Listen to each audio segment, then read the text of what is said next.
bonsoir à tous et bienvenue dans cette édition.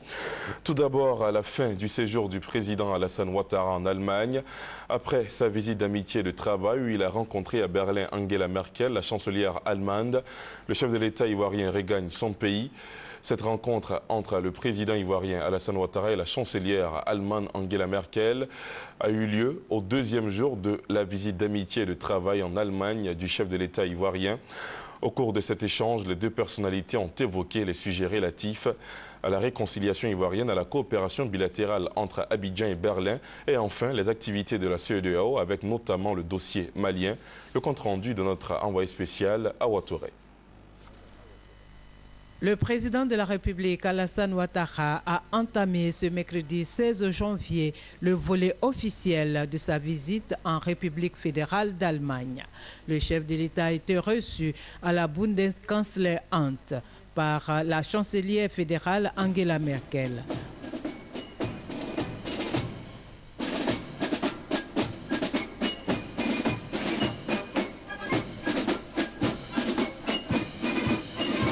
Honneurs militaires et cérémonies protocolaires ont meublé la première partie de cette rencontre.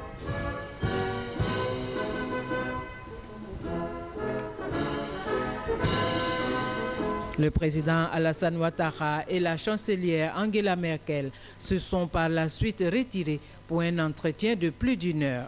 Un tête-à-tête qui a tourné autour de la coopération bilatérale et la situation sécuritaire en Afrique de l'Ouest. À l'issue de cet entretien, le chef de l'État et la chancelière fédérale ont animé une conférence de presse sur la coopération bilatérale. Ils se sont félicités des opportunités qui s'offrent aux deux pays pour renforcer et diversifier ces relations.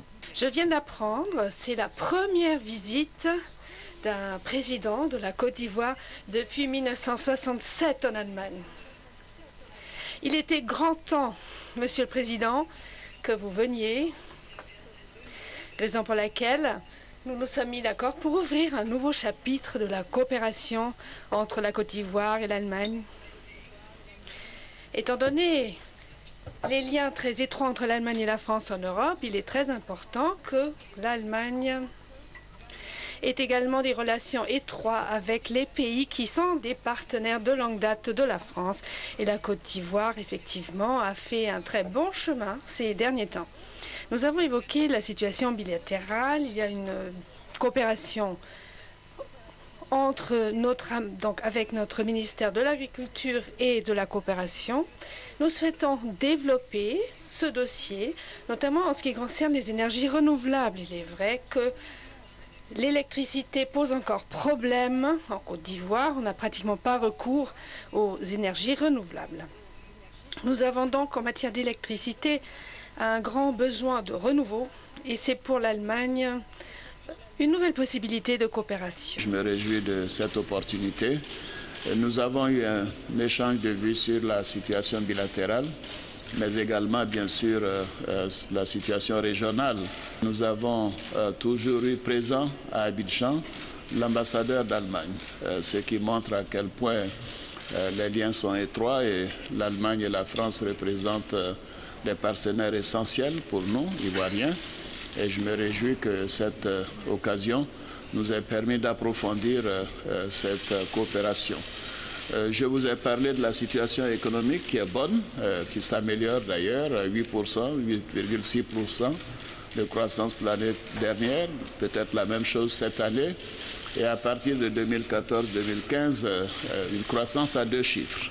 Croissance à deux chiffres avec un très faible taux d'endettement, avec un faible taux d'inflation et également une réduction de la pauvreté. Vous voyez, la pauvreté en Côte d'Ivoire était quasiment de 50%, un Ivoirien sur deux. En 2015, nous pourrons réduire cette pauvreté de moitié. Et ceci donc veut dire que la croissance économique ira véritablement aux citoyens. Nous devons faire en sorte que cette perspective de croissance soit partagée par tous et surtout que tous les enfants de Côte d'Ivoire contribuent à cette évolution favorable de la situation. Donc merci des engagements dont nous avons parlé, la réduction de la dette, ceci est important pour nous, puisque l'Allemagne est le deuxième créancier de la Côte d'Ivoire au plan du Club de Paris, et également les soutiens que vous avez accepté d'envisager pour tout ce qui est donc énergie renouvelable, pour ce qui est des parcs nationaux, pour d'autres secteurs qui nous tiennent à cœur.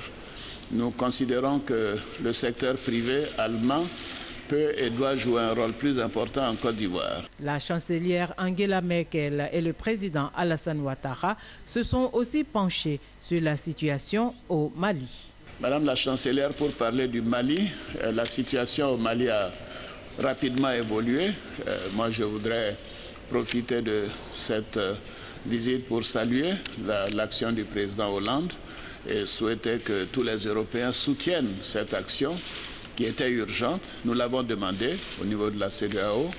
Je souhaite que cette action soit soutenue par tous les Européens, car nous, Africains, nous soutenons cette action contre le terrorisme, l'interruption de la descente des terroristes vers le sud du Mali et jusqu'en Côte d'Ivoire, au Burkina et d'autres pays. Il était urgent d'agir et je félicite le président Hollande et le gouvernement français d'avoir agi. Mais tout le monde doit se mobiliser dans cette opération. J'ai fait savoir à Monsieur le Président, tel que Monsieur le ministre des Affaires étrangères de la Défense l'en fait savoir aujourd'hui, que des capacités de transport sous forme de 2 avions Transal seront fournis pour transporter les troupes de la CEDEAO à Bamako. Cette offre se fait à court terme. Je crois que l'heure tourne, que la pression est forte et l'Allemagne a bien compris que la sécurité dans la région fait aussi partie de la sécurité de l'Allemagne. Car en effet, le terrorisme au Mali, dans le nord du Mali, n'est pas seulement une menace pour l'Afrique, mais aussi pour l'Europe dans son ensemble. Au total, cette rencontre entre le président de la République Alassane Ouattara et la chancelière Angela Merkel a été fructueuse. L'Allemagne s'est engagée à réduire, dans le cadre du Club de Paris, la dette de la Côte d'Ivoire à hauteur de 328 millions d'euros.